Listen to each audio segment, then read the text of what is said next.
ईश्वर से संबंध है। आज की कहानी है। वृंदावन के एक संत की कथा है। वे श्री कृष्ण की आराधना करते थे। उन्हें संसार को भूलने की एक युक्ति की।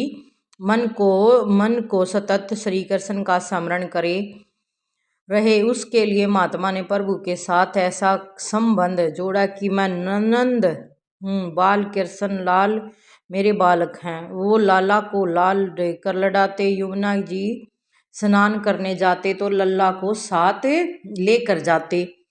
भोजन करने बैठते तो लाला को साथ लेकर बैठते। ऐसी भावना करते कि कन्हैया मेरी गोद में बैठा है, कन्हैया मेरी दाढ़ी खींच रहा है। श्री कृष्ण को पुत्र मारकर आनंद करते। श्री कृष्ण के ऊपर इनका वात्सल्य भाव था। महात्मा श्री कृष्ण की मानसिक सेवा करते थे। संपूर्ण दिवस को मन श्री कृष्ण लीला में तन्मय रखते थे, जिससे मन को संसार का चिंतन करने का अवसर ही न मिले। निष्कर्ष ब्रह्मा का सतत ध्यान करना कठिन है, परंतु लीला वशिष्ठ ब्रह्मा का सतत ध्यान हो जाता है। महात्मा परमात्मा के साथ पुत्र का संबंध जोड़कर संसार को भूल गए, परमात्मा के साथ तमन्य हो गए। श्री कृष्ण को पुत्र मानकर लाड लडाने लगे। महात्मा ऐसी भावना करते कि कन्हैया मुझसे केला मांग रहा है, बाबा मुझे केला दो, ऐसा कह रहा है। महात्मा मन से ही कन्हैया को केला देते। महात्मा समस्त दिवस लाला की मानसिक सेवा करते और मन से भगवान को कभी वस्तु देते। कन्हैया तो बहुत भोले हैं, मन से दो तो भी प्रसन्न हो जाते हैं। महात्मा कभी कभी शिष्यों से कहते कि इस शरीर से गंगा स्नान कभी हुआ नहीं, वह मुझे एक बार करना है।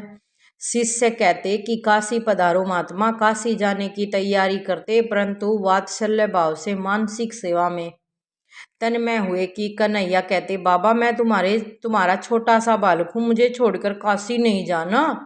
इस प्रकार महात्मा सेवा में तन्मय होते। उस समय उनको ऐसा आभास होता था कि मेरा लाला जाने की मनाही कर रहा है, मेरा कन्हैया अभी बालक है, मैं कन्हैया को छोड़कर यात्रा करने कैसे जाऊं, मुझे लाला को छोड़कर जाना नहीं चाहिए।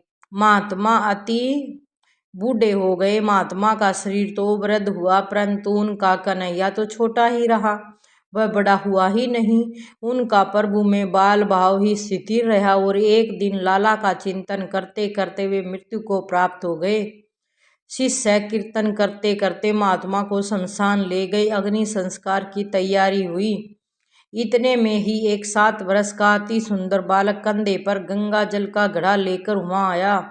उसने शिष्यों से कहा, ये मेरे पिता हैं, मैं इनका नाम मानस पुत्र हूँ। पुत्र के तौर पर अग्नि संस्कार करने का अधिकार मेरा है, मैं इनका अग्नि संस्कार करूँगा। कृष्ण आए वे कोई ना कोई रूप धरकर है। कृष्ण भाई देखो, जिस चीज़ का मोह लगा लेंगे ना, मन लगा लेंगे, वह चीज़ हमने अपने आप पे अच्छी लगन लग जाएगी। हम अच्छा ही देखा उस चीज़ की। अगर हम बुराई देखेंगे तो बुराई नजर आओगी किसी न किसी चीज़ में। तो हमने भी, हमारे पास जो भी रिश्ते नाते हैं, परिवार है, उनमें अच्छा ही देखो, ना कि बुराई देखो। तो सुनो उसका बेटे का जवाब। पिता की अंतिम इच्छा पूर्ण करना पुत्र का धर्म है। मेरे पिता की गंगा स्नान करने की इच्छा थी, परंतु मेरे कारण ये गंगा स्नान करने नहीं जा सके थे, इसलिए मैं यह गंगा जल लाया हूँ। पुत्र जिस प्रकार पिता की सेवा करता है, इस प्रकार बालक ने महात्मा के भाव को गंगा स्नान कराया। संत के माथे पर तिलक किया, पुष्प की माला पहनाई और अंतिम वंदन करके अग्नि संस्कार किया।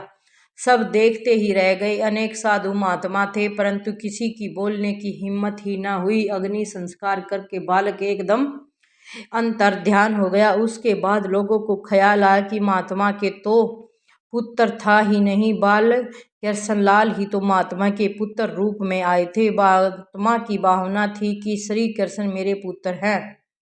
परमात्मा ने उनकी भावना पूरी की। परमात्मा के साथ जीव जैसा संबंध बांधता है, वैसे ही जो जैसा संबंध बांधता है, वैसे ही संबंध से परमात्मा उस